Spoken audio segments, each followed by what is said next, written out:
Hello everyone, this is Shad Reis from Heart Trending.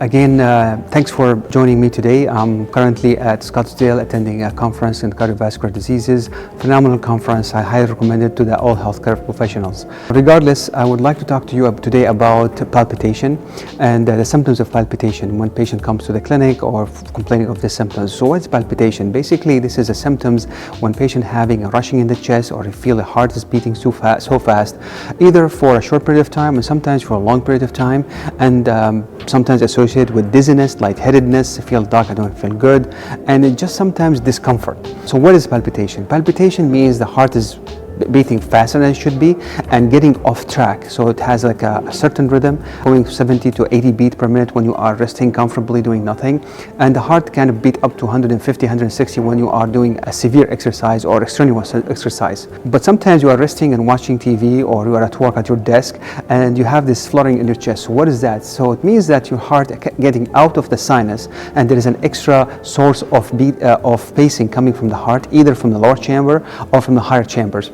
And this is required professional, especially cardiologists, to differentiate between what different types, but definitely you should seek medical attention for that. So what is it, and is it dangerous or something? I published about this topic before. Sometimes it's just the extra beat. We call premature ventricular contractions or PVCs. This is something kind of you are kind of driving on a highway and all of a sudden you have a couple of bumps and you feel the car is kind of bumping. This is kind of feeling happens. It happens sometimes in frequency to the patient, kind of bother them and get their attention all the time.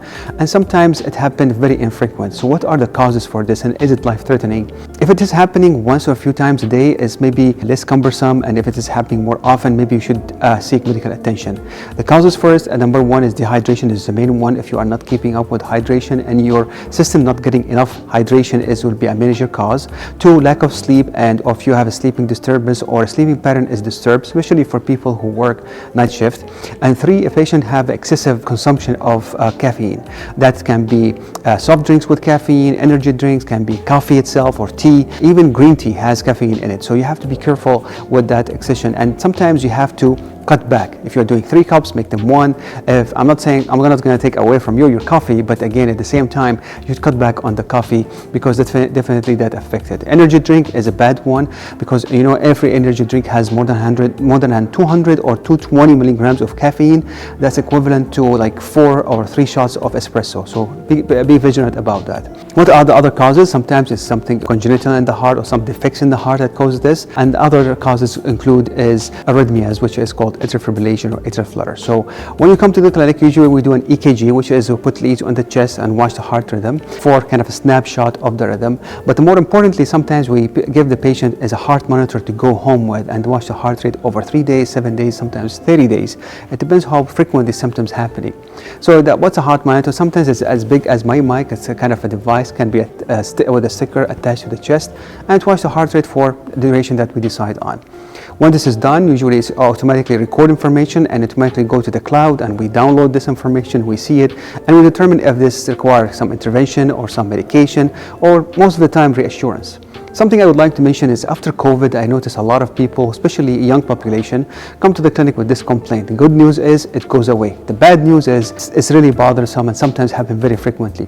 And at certain times, sometimes we start a patient on one medication called beta blocker, which is a medication that controls the heart rate. But again, it helps the heart to be controlled, and we use it for transient time. We don't use it all the time. So keep that in mind of these symptoms. Again, last thing I'd like to mention and to bring to your attention, if you have palpitation or rushing in the chest and you are passing out, definitely this has to seek medical attention faster than usual, and sometimes it's recommended to go to emergency room, because it can be something arrhythmia that is malignant and require immediate evaluation by a cardiologist. Hope you like this video. Thank you for watching. Please click on like button and subscribe to the channel, and please drop in a comment about the next topic that you'd like to hear about. Thank you for watching.